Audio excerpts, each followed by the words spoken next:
Hi friends, Dirk here, welcome to Dashcam Info. It's been a minute, right? In today's video we're taking a look at the RedTiger F17 Plus.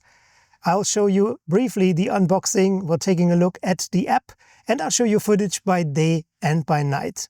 This unit has been sent to me by RedTiger for review, but you'll get my unbiased opinion. RedTiger doesn't have a saying in the outcome of this video. There are quite a few things to be excited about this dashcam. One thing is that a Starvis 2 sensor is built in that should give us fantastic visibility in difficult light situations and at night. Also, it is a quad-channel dashcam. No matter if you're an Uber driver, if you have a minivan, a little bus or a regular car, you can turn on and off the interior cameras, the front and the rear, separately.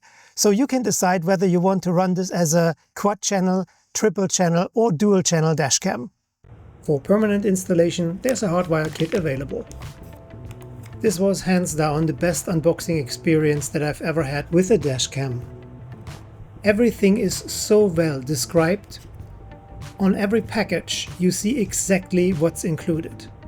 Like here we have the user manual and electrostatic stickers.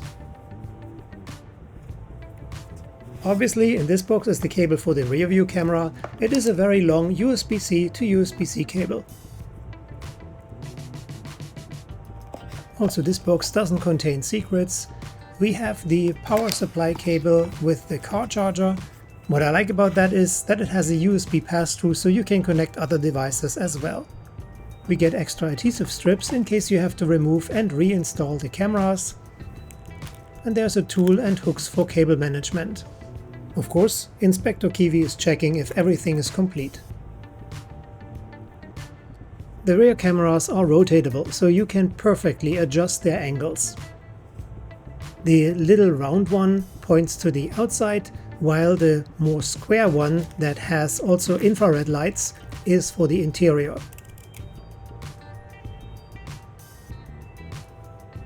The main camera unit is pretty large. Front and cabin cameras are rotatable, so you can adjust them as well. With the menu buttons underneath you could perfectly operate this dashcam, but it has also a touchscreen, which makes things much easier.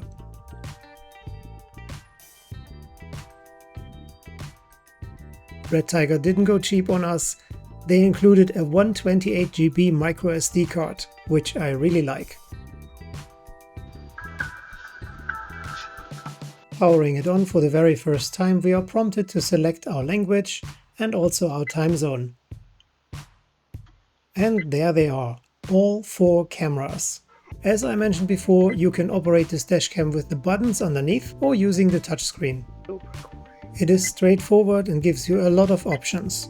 As for the cabin cameras, here you can turn them on or off individually. Front recording on. In rear recording I don't need that, but for the sake of this video I'll leave it on. Okay. If you'd like to connect your phone, you have to turn on the Wi-Fi in the dashcam and then download the RedTiger app.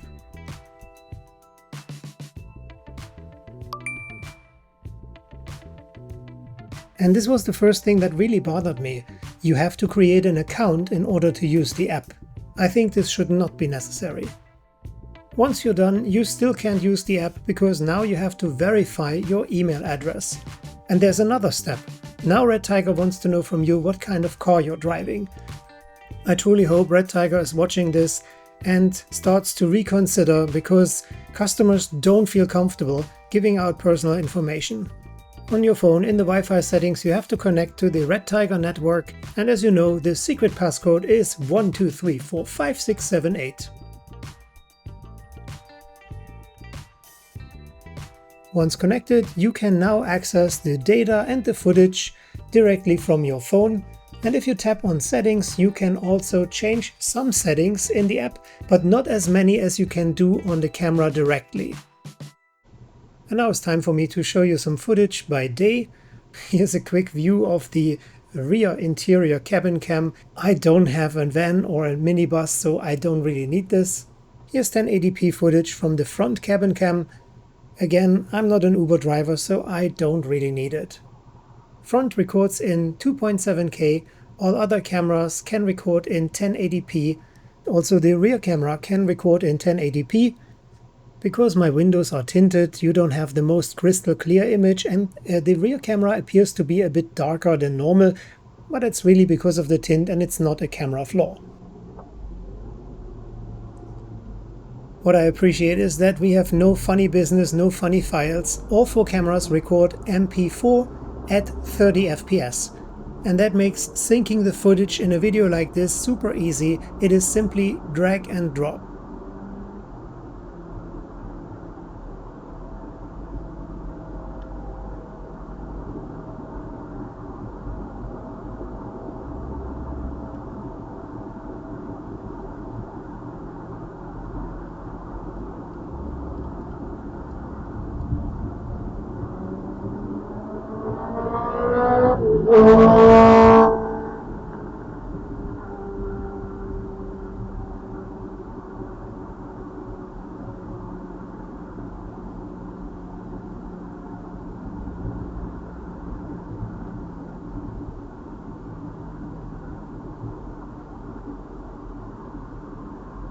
And here's footage by night. Again, the front records in 2.7K and the other cameras in 1080p. Here's a glimpse from the rear interior camera.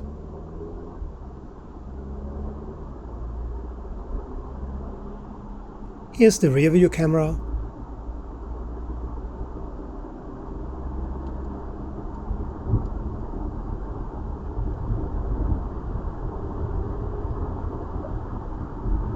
Now let's switch to the front cabin cam. The reason why I didn't make an installation video is because it's so super easy.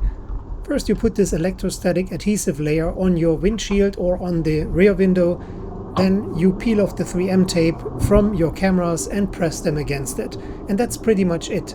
The only thing that you need to take care of is now connecting the USB-C cable from the rear camera to the front, and then also to connect the power cable. And that's it.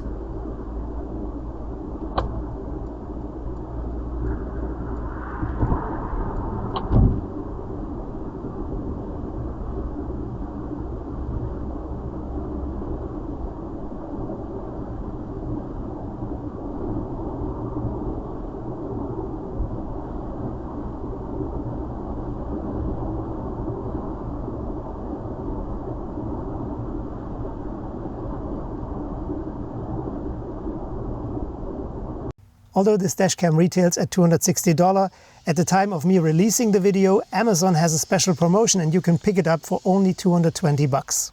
Now, after watching the review, what are your thoughts on the RedTiger F17 Plus? Is this the right fit for you? Let me know your thoughts in the comments below. Also, if you have questions or suggestions, I'll definitely respond.